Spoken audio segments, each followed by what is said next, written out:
Yes. Okay, so let's start. So good morning and good afternoon and good and hello everyone. My name is Junken Aoki from University of Tokyo, Japan.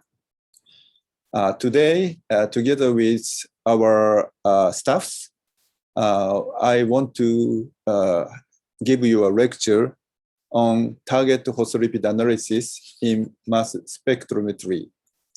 And I want to focus on the detection of minor phospholipids using MS and its application to the biology. So this is our talk today. And I want to show you our experience on the analysis of lysophospholipid using two types of mass spectrometry. One is LC-MSS and mass imaging. And we also introduce you about the analysis of very, very minor glycerol phospholipids, that is phosphatidylinositol. And maybe this is very new work of us. And finally, as an example, to separate isomeric lipids. And as you know, many lipids have identical molecular weight. So there are many, many isomeric lipids. So the separation of these isomeric lipids is very important point in this field. So Daisuke will introduce you some example of separation of isomeric lipids using ion mobility mass spectrometry. So let us consider what we expect from the analysis of lipid by mass spectrometry. As you can see in this slide, we want to improve detection sensitivity and detection limits. We want to measure lipids in low abundance. We want to realize the accurate quantification, and also reproducibility is very important. And we want to measure a large number of similar lipids in one experiment. And we want to separate isomeric lipid, as I said before. And after the detection of lipids using mainly LC-MS, we want to know where these lipids exist in tissues and in the cells. So we want to know these information from mass spectrometric analysis. So as shown in this slide, I'm in the field of lysophosphoric acid signaling. So we want to, we first consider this type of analysis through the study of LPA. As in the slide, LPA is very simple glycerol phospholipid with one phosphate, glycerol, and one fatty acid. And there are 6 LPA receptors designated LPA1, LPA12, and LPA6, and so on. And in general, LPA with unsaturated fatty acid, as shown here, is much potent. So linkage of fatty acid of LPA is biologically very important.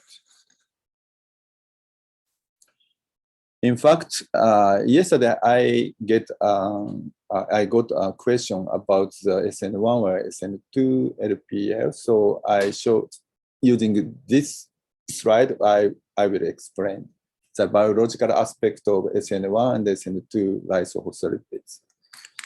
As you can see here, some of the LPL receptors, in this case, LPS3 LPA6 for LPA, and LPS1 or GPR34 for lyso-PS.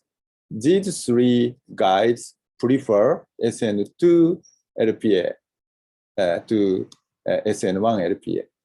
So these receptors are receptors for SN2 lysophospholipids. So it is important to separately detect these SN1 and SN2 lysophospholipids. So here is two structure of LPA, and these are isomers, and this is SN1 and this is SN2 LPA. And to distinguish, to separate these two isomers is very important. So we want to separate these two isomers. In addition, there are many fatty acids are linked to the fatty acid moiety of LPA. So we want to detect and quantify various LPA species in one analysis. And in addition to LPA, there are also many lysophospholipids with various polar heads that can be a precursor of LPA. And these also have various fatty acid molecular species. So the number of these lysophospholipids species is therefore enormous. And the detection system that can simultaneously detect all of them is possible and required. So various methods have been developed to detect lysophospholipids. And in this slide, I show our methods, which we published in 2014 in Journal of Lipid Research. And for more detail, please see this paper. So in principle, we used ESI type mass spectrometry. And we've also used hydrophobic C18 based column as an LC. And we also detect some lysophospholipids in negative mode and also LPC in positive mode. So using this methods, we can measure various and large number of lysophospholipids in a highly sensitive manner. And this slide shows the result of the analysis of lysophospholipids in human plasma. And as you can see, not only LPC, which is very abundant lipid in the plasma, not only LPC, but also other many minor lysophospholipids such as lyso-PA, lyso-PS, and lyso-PI are detected.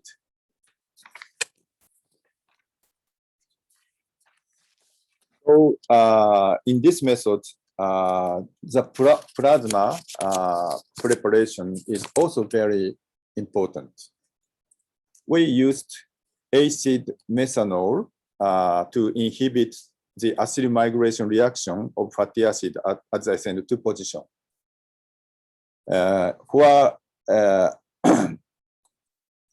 For organic solvents such as chloroform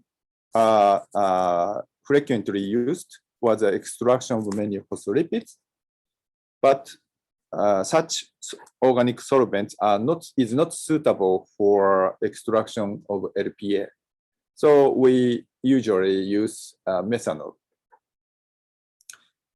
And in our system, as shown in this figure, SN1 and SN2 lysophospholipids. In this case, we show the data of lyso-PS, but other lysophospholipids are also clearly separated using our system.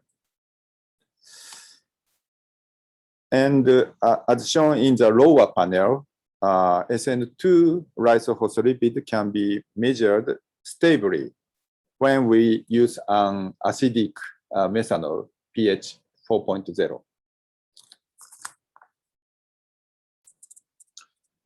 The problem with the measurement of LPA is that its level vary from report to report.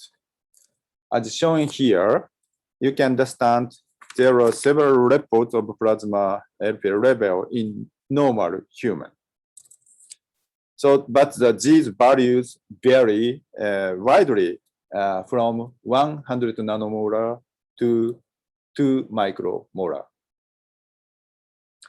So it is possible that artificial production of LPA may occur during the sample preparation.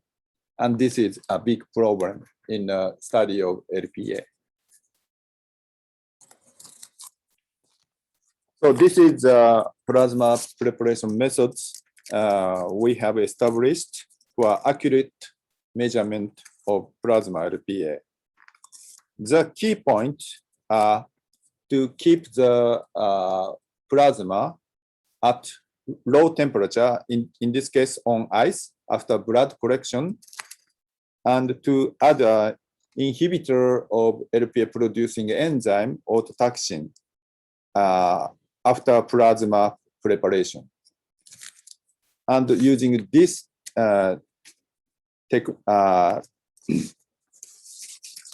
technique, and as you can see here, when we keep the blood on ice, the artificial LPA production was completely suppressed, both in heparin plasma and EDTA plasma.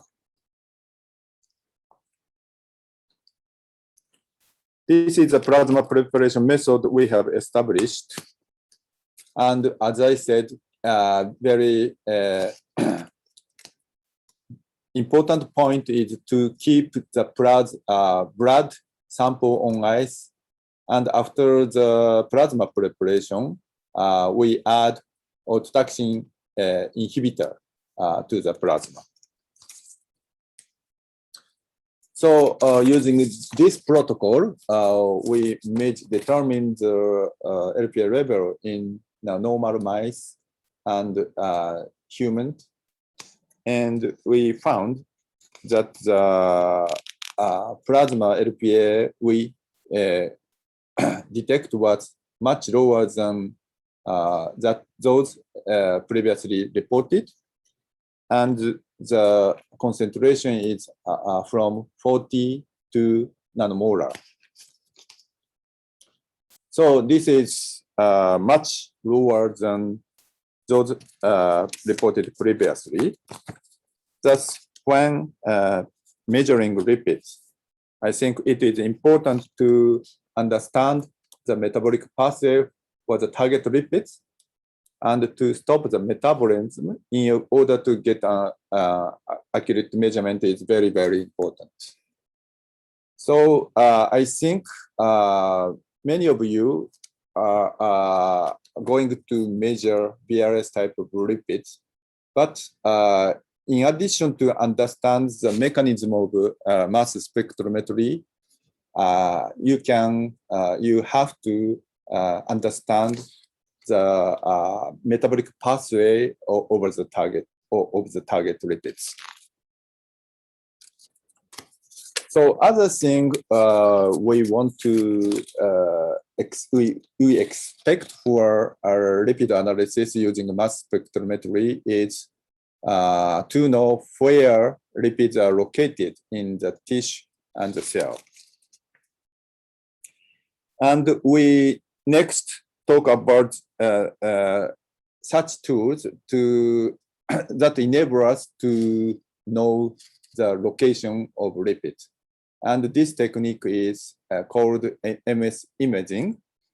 And Kuniyuki Kano, who is our assistant professor, will give you a talk next. Mass spectrometry imaging is a novel imaging technique that enables us to map the distribution of various metabolites. This method is a label-free imaging technique without target-specific antibodies or probes. Thus, it has recently gained attention in the study of lipids, which have various molecular species. This slide briefly explains the workflow of multi-MS imaging. First, the target tissue is collected and then cryo-sectioned. After drying the sections well, the matrix and ionization assistant is deposited onto the section. Typically, the matrix solution is sprayed directly onto the sections. As shown in this video, an automatic sprayer helps to apply the matrix uniformly without any special skills. The matrix may also be deposited by the sublimation method. Next, the matrix deposited sections are irradiated with melted laser, and the resulting ionized molecules are analyzed by MS. This process is performed sequentially on the entire area of the section to be analyzed, as shown in this video. Finally, by extracting the target peak from the obtained MS spectrum and linking its ion intensity to the positional information of the laser irradiation, the localization of the target molecule on the section can be visualized. Using this technique, it is theoretically possible to image a variety of lipid molecular species with different exact masses at once, as shown here. Among them, diacyl phospholipids, which exist in large amounts as components of cell membranes, can be easily visualized by multi-MSI.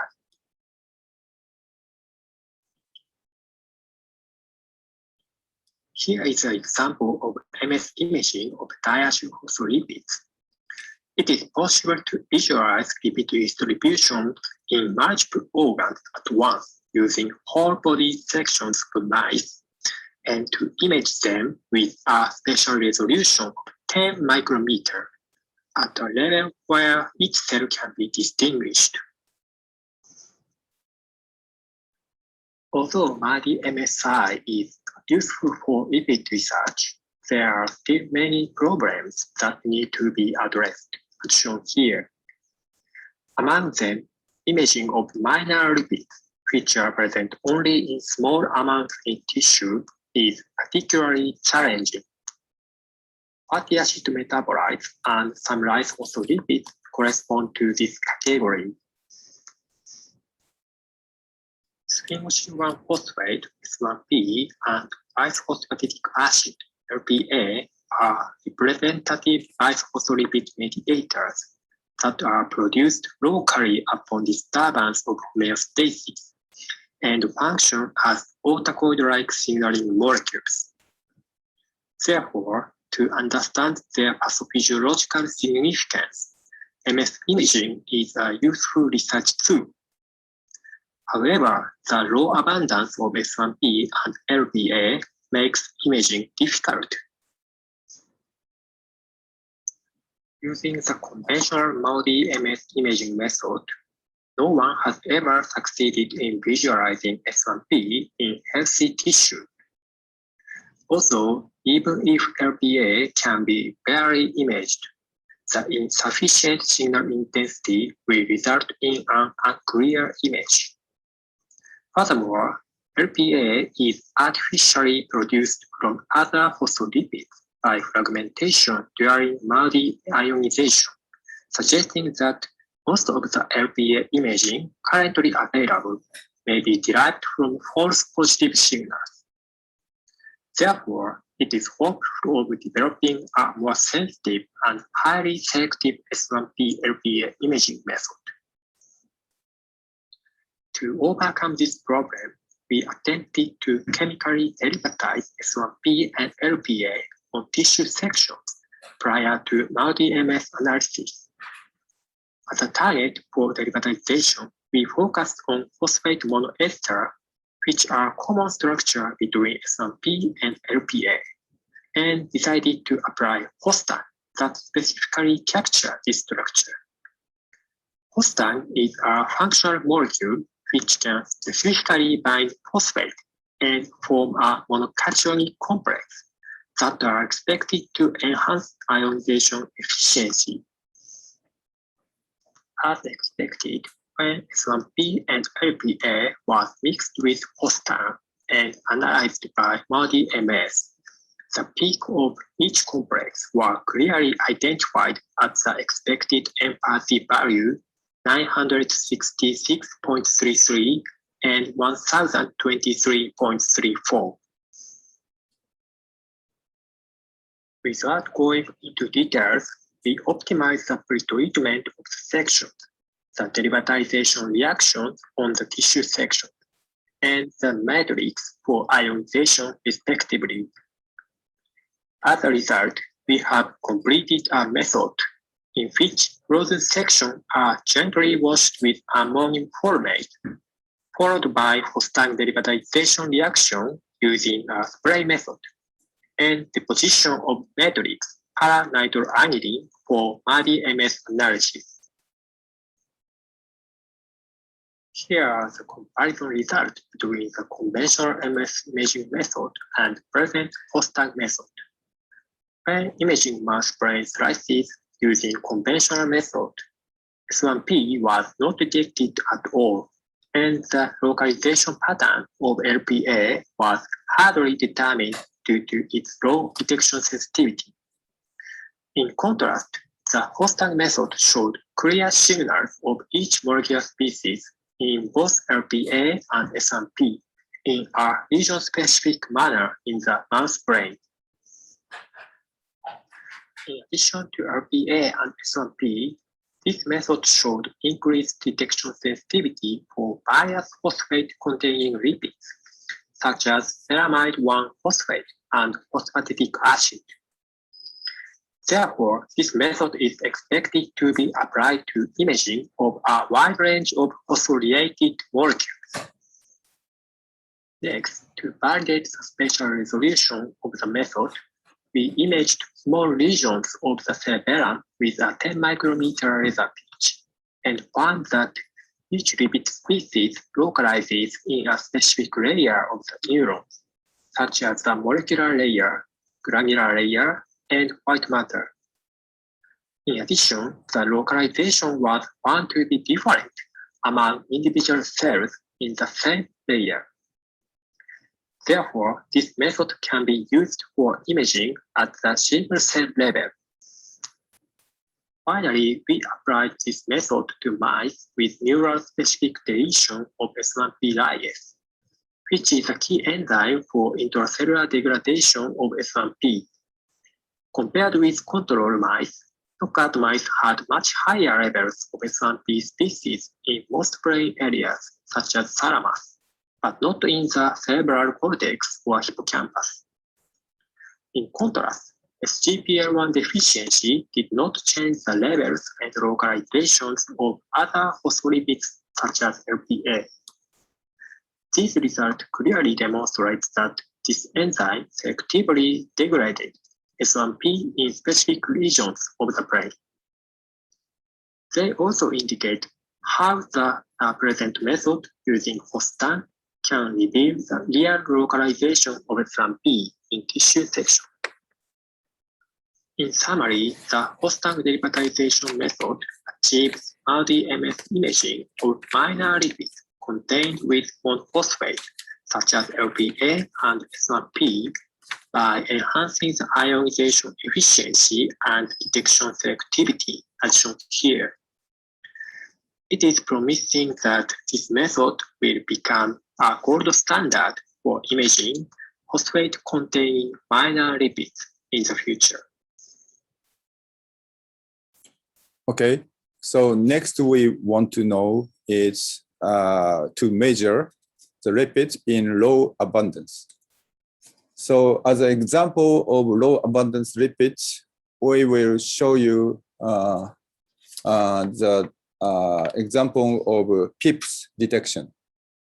Okay, And phosphoinositide detection was introduced to you by our associate professor, Nozomu Kono. Hello, everyone. I am Nozomu Kono from the University of Tokyo. I would like to talk about our new method for analyzing phosphoinositides by supercritical fluid chromatography mass spectrometry. Phosphatidylinositol keeps a phosphorate form of phosphatidylinositol, PI. PIPs are minor but essential components of the membrane phospholipids. Phosphorylation of PI at the 3, 4, and 5 hydroxyls of the inositol head group generates 7 PIP species. That is PI3P, PI4P, PI5P, PI34P2, PI35P2, PI45P2, and PI345P3. Among these, PI3P, PI4P, PI5P are 3 radioisomers of PI monophosphate, PIP. And PI34P2, PI35P2, PI45P2 are 3 radioisomers of PI bisphosphate, PIP2. Each of the 7 PIPs has a unique subcellular distribution. For example, PI45P2 localized to the plasma membrane, PI4P to the Golgi apparatus and plasma membrane, PI35P2 to the late endosomes and lysosomes, and PI3P to early endosomes and late endosomes. PI3P is also produced in the ear during the autophagy induction. PI34P2 and PIP3 are produced at the plasma membrane in response to stimuli. Precise localization of PI5P is still unclear, but PI5P has been found in diverse compartments, including plasma membrane, early endosomes, and the nucleus. These unique subcellular localizations are formed by the local action of PIPs kinases and phosphatidylinositols. PIPs act as a signpost for each organelles, and they regulate subcellular localization and function of various proteins by binding to specific protein domains. As mentioned earlier, all PIPs are synthesized from PI, and they can be interconverted. However, the fatty acid portion remains unchanged after the PIPs are synthesized. Therefore, it reflects the fatty acid composition of PI. Recently, the significance of fatty acid chains of PI has been clarified, bringing attention not only to the polar head, but also to the fatty acid portion. One of the PIPs analytical methods that has been used is the tritium inositol labeling method. In this method, tritium labeled inositol is added to the culture medium to radio-label PI and PIPs in the cells. And then the lipids are extracted from the cells and are deacylated. The deacylated products are separated by HPLC using an ion exchange column to measure the radioactivity. This method gives the total amount of each PIPs, but does not give information about the fatty acid chain because of the deacylation. It is also difficult to apply to the analysis of PIPs in the biological tissues because it requires tritium inositol labeling. To overcome this issue, a method for measuring the PIPs by mass spectrometry has been developed. In 2011, Dr. Hawkins' group reported a method to methylate the phosphate groups of PIPs and measure them by LC-MS. In this method, the phosphate groups of PIPs are methylated by DMS diazomethane to improve stability and detection sensitivity by mass. The measurement is performed by multiple reaction monitoring using fragment ions of diacylglycerol moiety. So information on the fatty acid chain can be obtained. However, in this method, PIPs were eluted at almost the same time, and it was not possible to distinguish between PIP and PIP2 isomers. Several years ago, we learned about the supercritical fluid chromatography SFC system, and we wondered if this system could be applied to PIPS analysis. SFC is a type of chromatography that uses supercritical fluids. And supercritical fluids are fluids that analyze the liquid in a gas in the region beyond the critical pressure and temperature. Supercritical fluids have viscosity and diffusivity close to gas, and they have solubility close to liquid. Because of these characteristics, SFC enables fast and efficient separation. In addition, SFC shows a different separation behavior from the HPLC, and SFC can be used to separate compounds that cannot be separated by HPLC. In order to separate the isomer of PIPs by SFC, we tested various columns. We prepared a mixture of 7 PIPs standard with palmitic acid and methylated them with TMS diazomethane. In SFC-MS analysis, PIPs were detected by material reaction monitoring using diacylglycerol ion as a Q3 ion. We first tried basic columns such as reverse phase and normal phase. We also tried the column with an amide group, expecting its interaction with the hydroxy group of PIPs. As a result, the amide column seemed to be good, so we further investigated the column with functional groups similar to amide. As shown here, we examined columns with amino group, triazole group, pyridine group, and 3-hydroxyphenyl group. As a result, good separation was obtained with this Ultron AF helic CD column.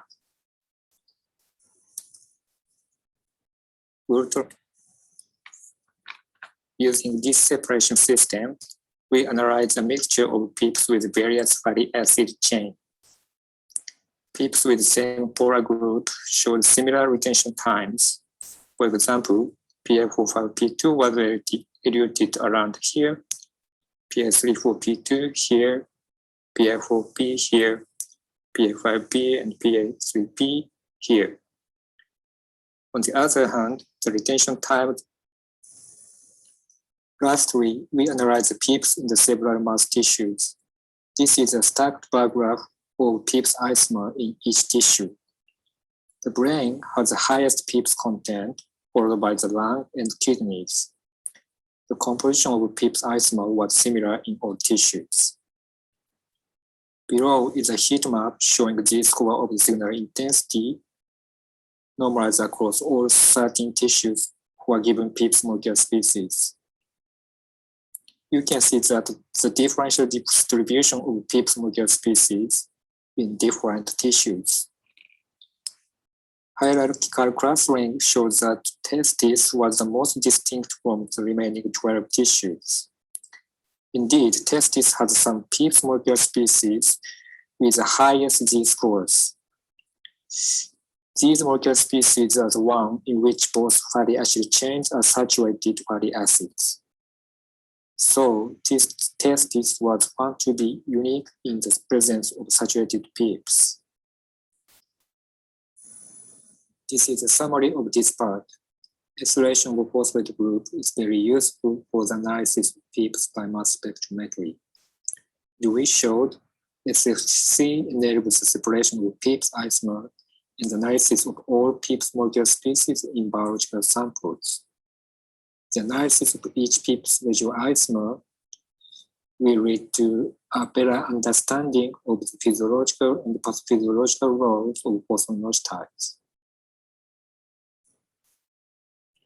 Okay, finally, we show you our example to separate isomeric lipids. So it is sometimes very important to introduce the latest MS machine equipped with a new detection system. So in this case, Dr. Daisuke Saegusa, he introduced you some useful point of ion mobility MS equipped mass spectrometry. Hi, hello everyone. My name is Daisuke Saikusa from Tohoku University. I'd like to talk a little bit about technology of the ion mobility mass spectrometry.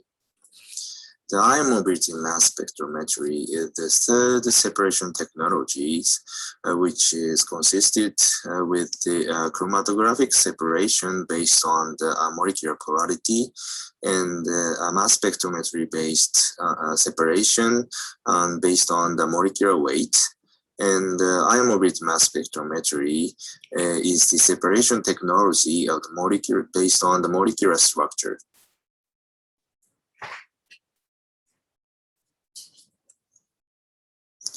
This is just an animation and the image of the ion mobility. Please image just one piece of the paper. One is itself, the other one is crumpled. And at the same time, the both of the papers drop down. And quickly, the crumpled one is quicker than the itself. So this is a principle of the ion mobility mass spectrometry. The several the platforms of the ion mobility mass spectrometry has already established as shown here. And I would like to talk tri-wave type of the ion mobility mass spectrometry today's presentation. This slide, so ion mobility mass spectrometry technology has already used for the lipid mix analysis. The many kinds of the lipid species should be separated in the mass spectrometry because of the many of the isomers, including the such kinds of the lipid species. This slide shows a previous publication applying of the ion mobility mass spectrometry to the lipid mix analysis. You can see many peaks derived from the many kinds of lipid species. But if we use the ion mobility mass spectrometry, you can see the many spots on the driftgram at the same time on the chromatogram. So this result shows the utilization of the ion mobility mass spectrometry to the lipid mix analysis. However, the bottleneck of the previous systems, the ion mobility mass spectrometry separation, the limitation of length is the most problem for separating the detail of the molecular structures. So 2 years ago, the cyclic type of the ion mobility mass spectrometry launched from the Waters. This is the image, the picture of the cyclic IMS. There's a name by the cyclic part. This type of this kinds of the systems. This is very utilized to separate the detailed different type of the lipid species. So of course, the cyclic type of ion mobility has already widely used for the separation of the cis and trans separation. This is the examples. So this slide shows the result of the separation of the symmetrical PCs. I'd like to explain about the chemical standards. The first one is the purified PC 80 and 81.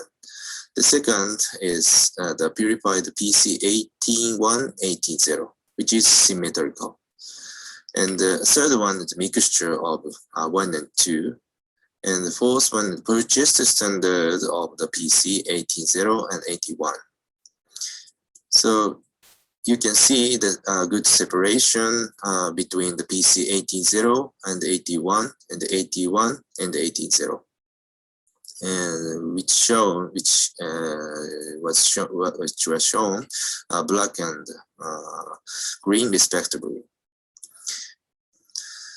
This is the other example of the demo analysis using the cyclical IMS in waters. And this is the structure of the linoleic acid, and the candidate of the oxidized position are 9, 10, 12, and 13. There are, of course, several kinds of the changing of the oxidization can be observed in the structures. Just today, I would like to show the example of the OH type of the oxidization and the separation using the cyclic IMS.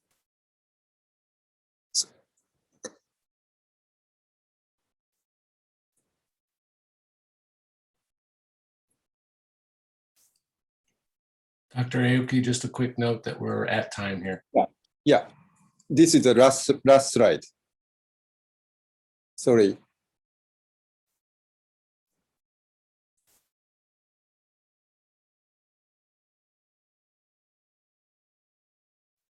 Sorry.